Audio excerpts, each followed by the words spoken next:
I'm back. So the next move of your challenge is Genie, and it's on page 60. Now, there's a reason why I've put Genie in this challenge specifically, because people struggle with this move the most, getting that grip through the bottom leg. And it is one of the foundational moves that you need to nail, okay? Because there are so many moves that come from a Genie, whether you're doing it from the floor, whether you do it from an invert, it doesn't matter.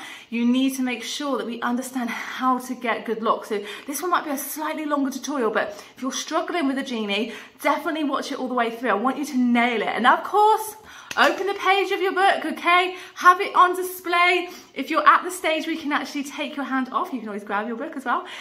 So yeah, I'm gonna go through it. I'm gonna show you what it is first, go through it with you, okay? We will get this. It's just gonna take a little bit of time. Yeah, because we definitely want you to smash it, okay? So, what Genie looks like.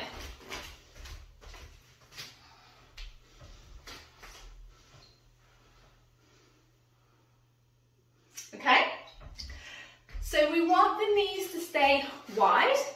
We want the knees to point apart, but actually toes point together, all right? So the trick with this one to start with is always start with your hand at shoulder level.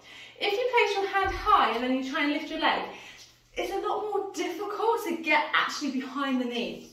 So have your hand at shoulder level, lean away, extend that arm, but keep your feet close to the pole. Then lift your inside leg, okay? So you're gonna lift. So I'm not just lifting the knee up, I'm turning the knee away from the pole so the back of my knee can push onto the pole, okay? So that's the most important step, is we get the back of the knee onto the pole first, then squeeze the heel towards your butt so you can get that lock. Alrighty, so outside hand is then gonna come underneath. Now your top hand might feel a little bit low in that you've got no leverage, nothing to support you. So as long as your head is in line with the knee, move your hand up without actually moving your body up, okay? Just so that you can feel the arm is straight and you can pull down on the pole. Then what you do is, if you can lift the leg in front of the pole. Try not to lift the leg straight onto the pole itself, just take the leg in front. So what I mean by that is bend, straighten. So my foot is down on the floor, I don't know if you can see that, let me move around. So my foot is on the floor and I can use it to actually help push my butt back. Okay, if I stay down here, I'm never going to get grip on that bottom knee, okay? So that's the most important thing, is we get the grip behind the knee. We push both of the back of the knees onto the pole. I'm going to show you from the other side, just so you can make sure you can actually see what my foot is doing. So, recap, lean away, hook, squeeze, hand just underneath. Make sure it's not too close to the top knee. Got a gap. Hand up to support you. Shoulder back, see if you can take the foot in front of the pole, okay? Push the foot into the floor to take your butt back. If you take your butt back, you can push the back of the knee into the pole. This is where you need to be. Then from here, keep pushing the back of the knee on. Don't actually lift the knee, just think toes together. So my knee did not move. Does this make sense? I know that was a whole lot I've asked then, I'm so sorry. But I really want you to try and get that knee on. So eventually, you won't have to place the foot on the floor. But I really just want you to understand the positioning first. Some of you will have to bump in front, okay? So this is what we do, is we'll build it up in stages. I don't expect you to be able to get it right away. So what I mean by bumping the foot in front is, if you feel like, oh, I just haven't got the strength needed to be able to lift the leg, you can either wiggle the leg or you can bump the leg, okay? So hook. So you can go bump, bump, bump, bump, bump. Now I'm in front, okay? If you want to, as long as your foot isn't too close to the pole, you can actually just wiggle your heel. Let me just show you from this side. So from here, I'm just going to go heel, just move until I'm in front of the pole. Make sense? Sticking the butt back, okay? And you see the back of my knee is on the pole. If you start here and you're behind the thigh, no grip.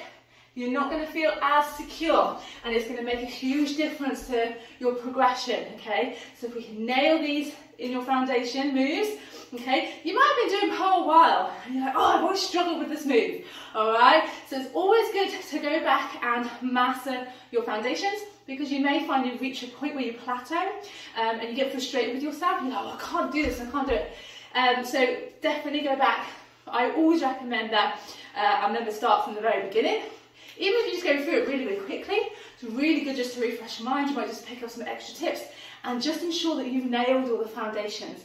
What you don't want to do is get to a certain point, you're like, oh, I can't do it, because it sucks then, right?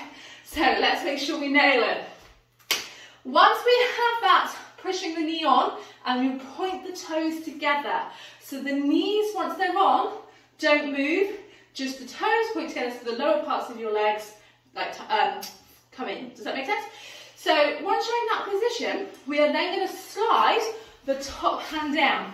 Now for some of you, getting into that starting position might be all that we get so far. That's absolutely fine. I'd rather you master that than try and move on to the next part when you're not quite ready. Okay, so just build up over time. Once you've got it, we are going to move the top hand down. Now you don't want to just let it go. You can actually loosen the grip to slide the hand down.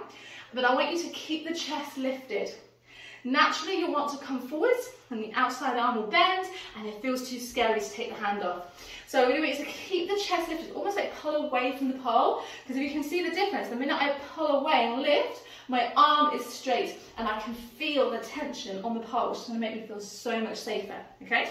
So, lean away, hook high, head down, hand underneath, hand up to support, leg in front, push the back of the knee, keep the butt back, toes point together, see that bottom knee doesn't move. Then from here, make sure this hand isn't too high, it just comes down away from the knee slightly. Then I want you to lift the chest up, okay? Think about pushing those moves up towards the ceiling. Stay here, keeping that arm, outside arm, as straight as you can. Might not be as straight yet, but slide the top hand down and lean further out. Now, it's okay to go lower to start with, because you may find that slightly easier. That's okay. Just make sure that you're not collapsing here. You're pushing the chest up and forwards, okay? So basically squeeze the shoulder blades back. And then see, if you're low enough, taking the hand off. Okay, should be fully supported with the outside arm. Arm can come over your head. You can also use your obliques to pull up as well, okay, which will come with time. Then you're going to power up, grab as high as you can, and then you'll be able to place that bottom foot down to come off. Does this make sense? Okay, so I know that was a slightly longer tutorial, but I really just want you to nail it, okay? The foundations are just going to take you to that next level. You've got this. So give it a go. Make sure you put your book in the picture. If you don't have one, remember, just do it for fun. Because it's all going to benefit you. Even if you're like, I think I've got this, I think I've nailed it, work on your lines. How long can you hold it for? You know what I mean? You can always improve. Alrighty, have a fantastic day. I'll see you later. Bye.